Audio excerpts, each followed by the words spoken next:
किसी भी अष्टमी तिथि को 12 महीने में शुक्ल पक्ष कृष्ण पक्ष की अष्टमी तिथि पड़ती है।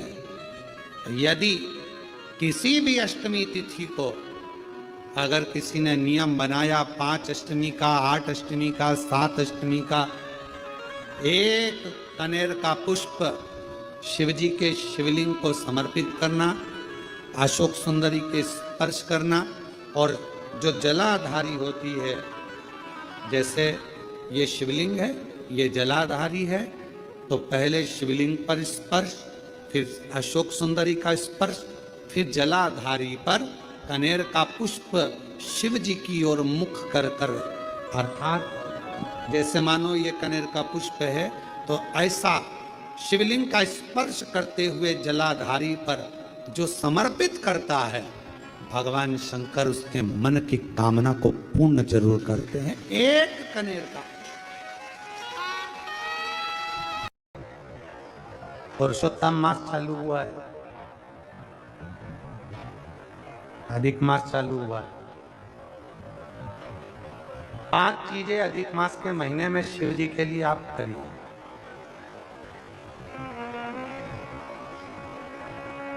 तीन वर्ष में एक बार अधिक मास आता है, पुरुषोत्तम मास आता है। हम पूरी कथा पुरुषोत्तम मास की भी आपको कथा के बीच में कहेंगे। इसलिए पुरुषोत्तम मास में जो कथा चल रही है 3 जगह पर, एक करनाल में हो जाएगी, इसके बाद में फिर बुधाना गांव में महाराष्ट्र में हो जाएगी, फिर एक ऑनलाइन हो जाएगी। ऐसे तीनों कथा हमने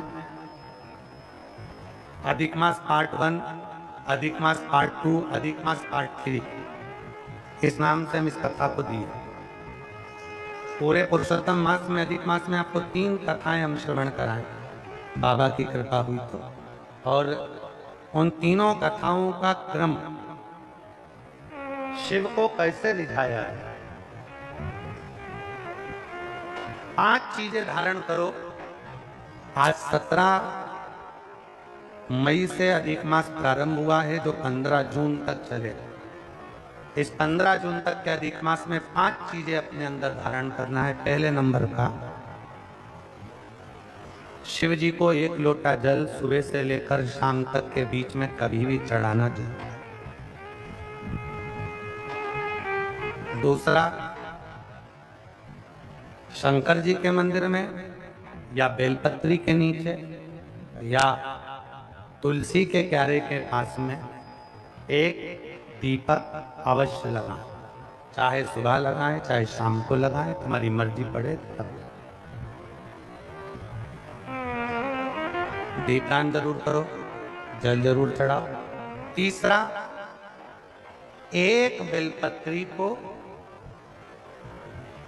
रख लें और उसी बेलपत्र को पहले दिन से लेकर 17 मई से लेकर अधिक मास के पहले दिन से लेकर अधिक मास के आखिरी दिन तक 15 जून तक एक ही बेलपत्र को एक कागज में या किताब में उसको रख लें। उसको रोज शिव जी को समर्पित करें। श्री शिवाय नमस्तुभ्यं बोलकर अपनी कामना करें। वापिस उठाकर उसको अपने किताब में रख लें। फिर कल वापिस समर्पित करें, फिर वापिस रख लें, फिर वापिस समर्पित करें। 1 महीना अधिक मास का, पुरुषोत्तम मास का, यदि एक ही बेलपत्र को सर्वत्र चढ़ाया जाए, उसी बेलपत्र को बारंबार समर्पित करा जाए और उस बेलपत्र को अधिक मास पूर्ण होने के बाद फिर उसको जो आप मालपुआ दान करते हैं, उस मालपुए के साथ अगर दान कर दें तो जिंदगी में कभी किसी के दरवाजे पर हाथ नहीं फैलाना पड़ेगा। भगवान इतनी बरकत आपको प्रदान करे, इतनी बरकत। एक बेलपत्र, वही बेलपत्र पहले दिन से चालू होती है। किसी भी शिवलिंग पर, चाहे पार्थिव पर चढ़ा लो, आप चाहें तो अपने, हम गुरुजी हम वहां पर नहीं है, हम कथा में रहते हैं, हम कथा सुनने जाते हैं, तो हम कहाँ चढ़ाएं? एक कंकर उठाओ, पार्थिव पे चढ़ाओ। पेड़ के नीचे पार्थिव बनाया, उसी पे चढ़ा के रख लें। फिर उसी को बेलपत्र को, उसी बेलपत्र को बारंबार पूरे अधिक मास के महीने में 1 महीने तक उसी बेलपत्र को चढ़ाना है, उसी को रखना है। फिर आखिरी दिन जो अधिक मास पूर्ण होगा उस दिन उस बेलपत्र को मालपुए पे रखकर शिव जी को चढ़ाकर लेके आना पहले, फिर मालपुए पे रखना और उसको रखकर फिर भगवान उस मालपुए को तुम दान। मालपुआ दान नहीं कर सकते तो तुम बतासे दान कर दो, पर मीठे के साथ उस बेलपत्र को दान किया जाए। बतासा है, मिठाई है, कोई 33 कोई भी सामग्री 33 जो मीठी हो वो रखकर आप दे सकते। कभी किसी के दरवाजे पर कितनी भी मुसीबत आ जाए, कितना भी दुख आ जाए, कितनी भी तकलीफ आ जाए, कितना भी कष्ट आ जाए, कितना भी कष्ट आ जाए, आपको किसी के आगे हाथ नहीं फैलाना पड़ेंगे। लक्ष्मी की व्यवस्था स्वयं मेरा कुबेरेश्वर महादेव, मेरा महाकाल राजा, मेरा विश्वनाथ स्वयं एक यही चलती। 5 चीजें करना है आपको। पहले नंबर पर जम के बोलो जल, दूसरे नंबर पर दीप, तीसरे नंबर पर बेलपत्र, चौथे नंबर पर भगवान शंकर के मंदिर में नंदी के दोनों सींगों के बीच में से शिव के शिवलिंग का दर्शन।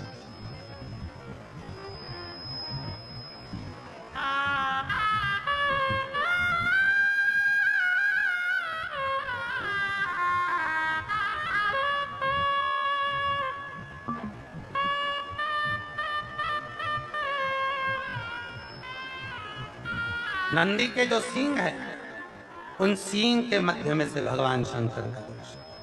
क्यों?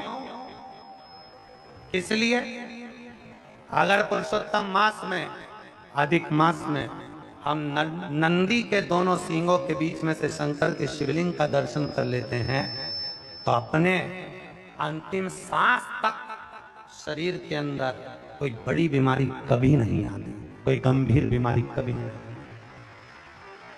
क्योंकि ज्येष्ठा का धीधानी से सुनना एक प्रश्न हमारे भीतर खड़ा होता है।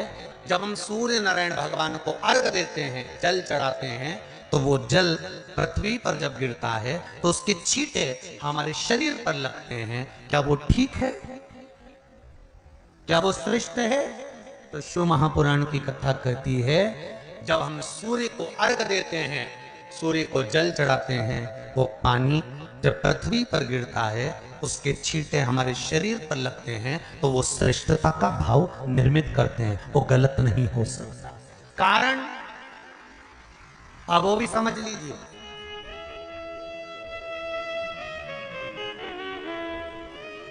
अब सूर्य नारायण भगवान को आप जल चढ़ा रहे हो तो छींटे नहीं लगे, उसके लिए क्या स्टूल पे चढ़ के चढ़ाओगे कि कुर्सी पे चढ़ के चढ़ाओगे? अरे बोलो तो सही। अब कई लोगों के दिमाग में यह बात भरा गई कि हम भगवान को जल चढ़ाते हैं, वो हमारे शरीर में छींटे लगते हैं, जमीन पे से पानी गिरता है, वो हमारे शरीर को छींटे लगते हैं, भगवान को अच्छा नहीं लगता होगा। कौन ने कहा? पहले तो उसको पकड़ के ला।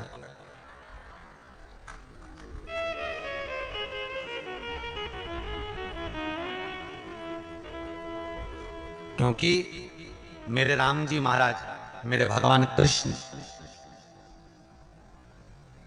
बड़े बड़े संत, साधु, सन्यासी, तपस्वी, साधक, उपासक जितने भी हुए, जिन्होंने सूर्य की आराधना करी, इन्होंने टेबल पे चढ़कर या कुर्सी पे चढ़कर जल नहीं चढ़ाया, इन्होंने पृथ्वी पर खड़े होकर ही, क्योंकि पृथ्वी तत्व के देव हैं शिव।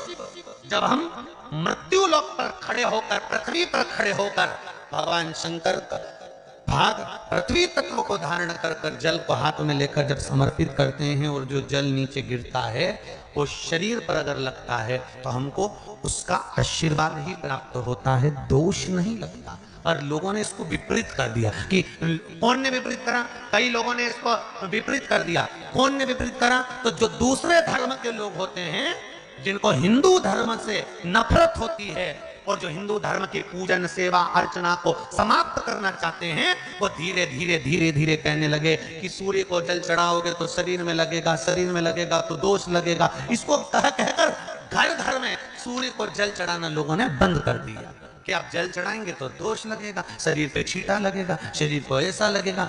ये दोष नहीं है। कितनी सुंदर बात है महाराज। सूर्य नारायण भगवान को जब जल चढ़ाया जाता है, हाथ सिर से 8 इंच की दूरी पर होना चाहिए। जम के बोलिए, सिर से कितना ऊंचा होना चाहिए? 8 इंच ऊपर अपना हाथ होना चाहिए मस्तक से सूर्य को जल चढ़ाते समय।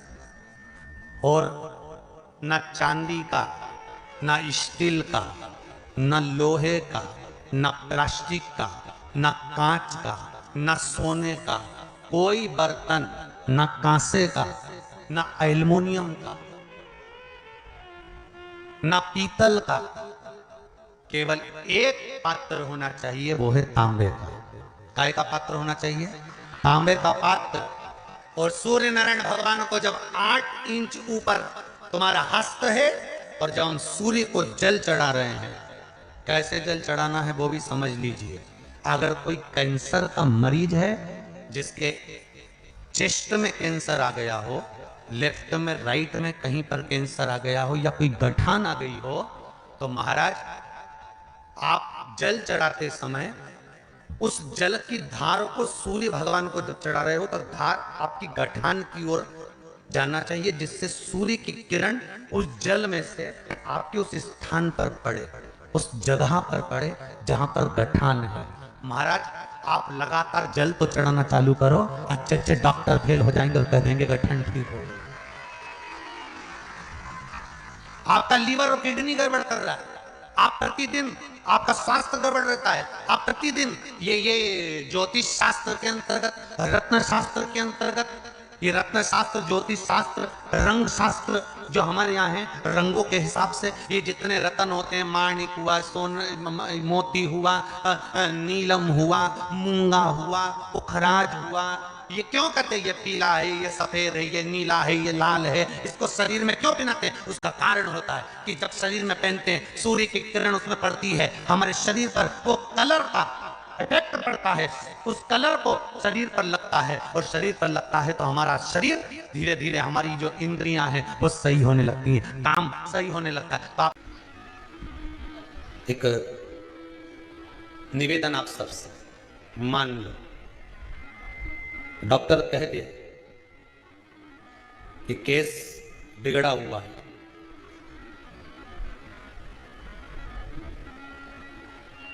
गर्भ में जो बच्चा है वो नाल में उलझा हुआ है।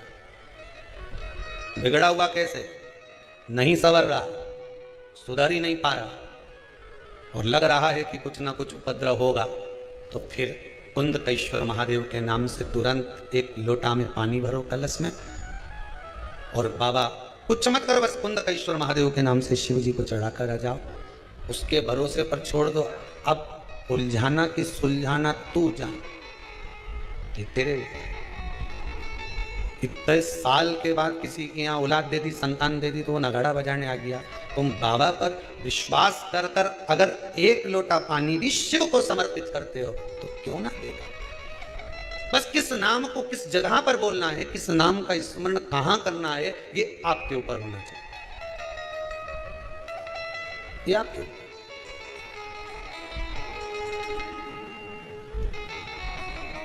पहले स्नान करोगे, बोलो सही है, स्नान करके कपड़ा पहना, कपड़ा पहनने के बाद इत्र लगाया। अब कहीं कहीं का ऐसा उल्टा चले कि कपड़ा पहनने के पहले ही इत्र लगा ले और फिर मैं तो कपड़ा पहनूंगा, तो ये उल्टा चले तो बात दूसरी है। पर यहाँ शिव महापुराण की कथा कहती है कि समय पर जिस समय पर जिस समय पर भगवान शंकर के जिस नाम का स्मरण करना है, मैं उस नाम को पुकार के दरवाजे पर थोड़ा पानी छींटना। तुम ये तो नियम बना सकती है ना कि मैं घर में से पानी लूंगी, मटके में से, परिंदे में से, और घर के बाहर छींटूंगी। क्या होता है मटके का पानी बाहर छींटने से, परिंदे का पानी बाहर छींटने से? तो गरुड़ पुराण के अंतर्गत लिखा है तृतीय अंश के अंदर कि हमारे घर का जो मटका होता है वो मटका परिंदा कहलाता है। परिंदा का मतलब होता है पितरों का स्थान। हम उसमें से जब पानी लेकर घर के दरवाजे पर छींटते हैं तो हमारे द्वार पर जितने भी पितर रात्रि भर में आकर भोजन की याचना करते हैं उस जल से उनकी तृप्ति हो जाती है। तो हमारे पूर्वजों को श्राद्ध पक्ष में पानी देने की भी जरूरत नहीं पड़ती, पिंड देने की भी जरूरत नहीं पड़ती, वो उससे तृप्त हो जाते हैं मात्र जल का सींचन करने से, मात्र जल का सींचन कर देने से। आप कोई नियम मत बनाओ। एक नियम तो बना सकते हो कि पानी बाहर छीटूंगी, एक नियम तो बना सकते हो कि मैं परिंदे पर दिया लगाऊंगी, एक नियम तो बना सकते हो कि मैं दरवाजे पर दिया लगाऊंगी, एक नियम तो बना सकते हो कि एक चावल का दाना मैं प्रतिदिन शंकर जी को चढ़ाऊंगी, ज्यादा नहीं, केवल एक दाना मैं शिव जी को चढ़ाऊंगी। नियम बनाओ, कुछ एक नियम बनाकर चलो, आपकी जिंदगी की सार्थकता उसमें प्राप्त होगी। भगवान सामने आकर खड़े हो जाएंगे, सम्मुख में आकर।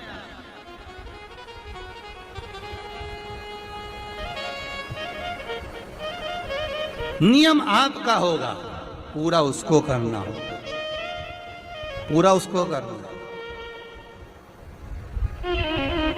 तेरे मंदिर में आना मेरा काम है और मेरी बिगड़ी बनाना तेरा काम। जरा जरा सी बात में हम लेकर बैठ जाते हैं, हम अगर ऐसा करेंगे तो चार लोग क्या कहेंगे, हम ऐसा करेंगे तो चार लोग क्या। अरे चार लोग एक ही चीज कहेंगे और वो आखिरी में कहेंगे राम नाम सत्य है, उसके सिवा कुछ नहीं कहेंगे। और चार लोगों के चक्कर में पड़े रहोगे तो आगे का जीवन बिगड़ जाएगा। क्या किसको रोइए, बोलो जम के, चादर तान के